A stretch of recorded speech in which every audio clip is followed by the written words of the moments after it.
আসসালামু আলাইকুম রহমতুল্লাহি ওয়া বারাকাতুহু।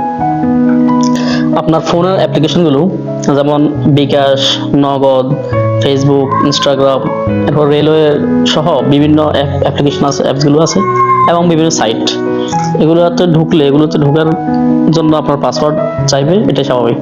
এখন কোনো কারণে আপনি পাসওয়ার্ড ভুলে গেছেন, পাসওয়ার্ড জানেন না, হ্যাঁ, গুরুত্বপূর্ণ অ্যাপ্লিকেশনগুলো, বিভিন্ন সাইট, এগুলোতে ঢুকতে আপনার পাসওয়ার্ড চাইলে কিন্তু আপনি দিতে পারতেছেন না, কোনো কারণে আপনি ভুলে গেছেন। এখন কি করণীয়, কি করবেন?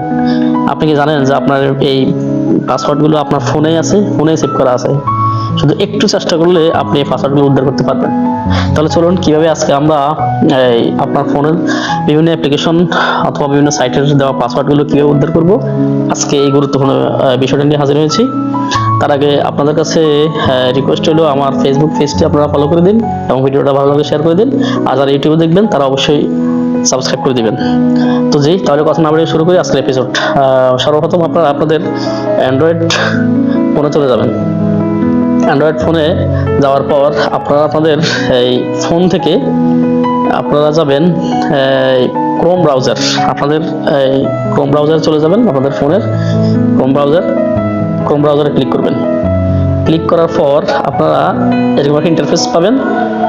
এরপরে দেখবেন উপরে এখানে থ্রি ডট, ফোনের উপরে ডান পাশে কর্নারে থ্রি ডট একটা মেনু আছে, এই থ্রি ডট মেনুতে ক্লিক করবেন।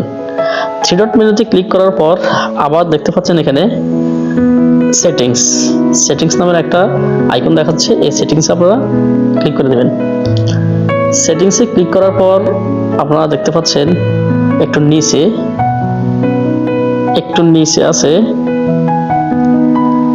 এই গুগল পাসওয়ার্ড ম্যানেজার। এই যে দেখতে পাচ্ছেন এই গুগল পাসওয়ার্ড ম্যানেজারে ক্লিক করে দিবেন।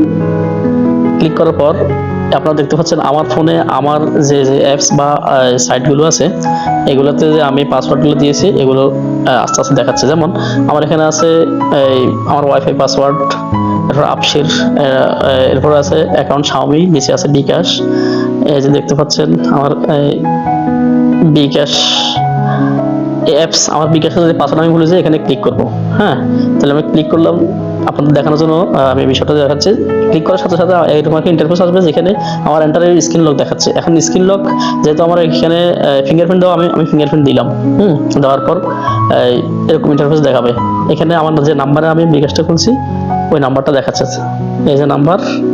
এরপরে একটু নিচে আছে এই যে একটু হাইড করে দেওয়া আছে এই যে একটা আইকন। এই আইকনে যখন ক্লিক করবেন তখনই আপনার বিকাশ পাসওয়ার্ডটা দেখাবে। দেখেন আমার যেহেতু বিকাশ পাসওয়ার্ড, তাই আমি নিরাপত্তার ক্ষেত্রে এখানে আর ক্লিক করলাম না। এরপর আপনারা চলে আসবেন।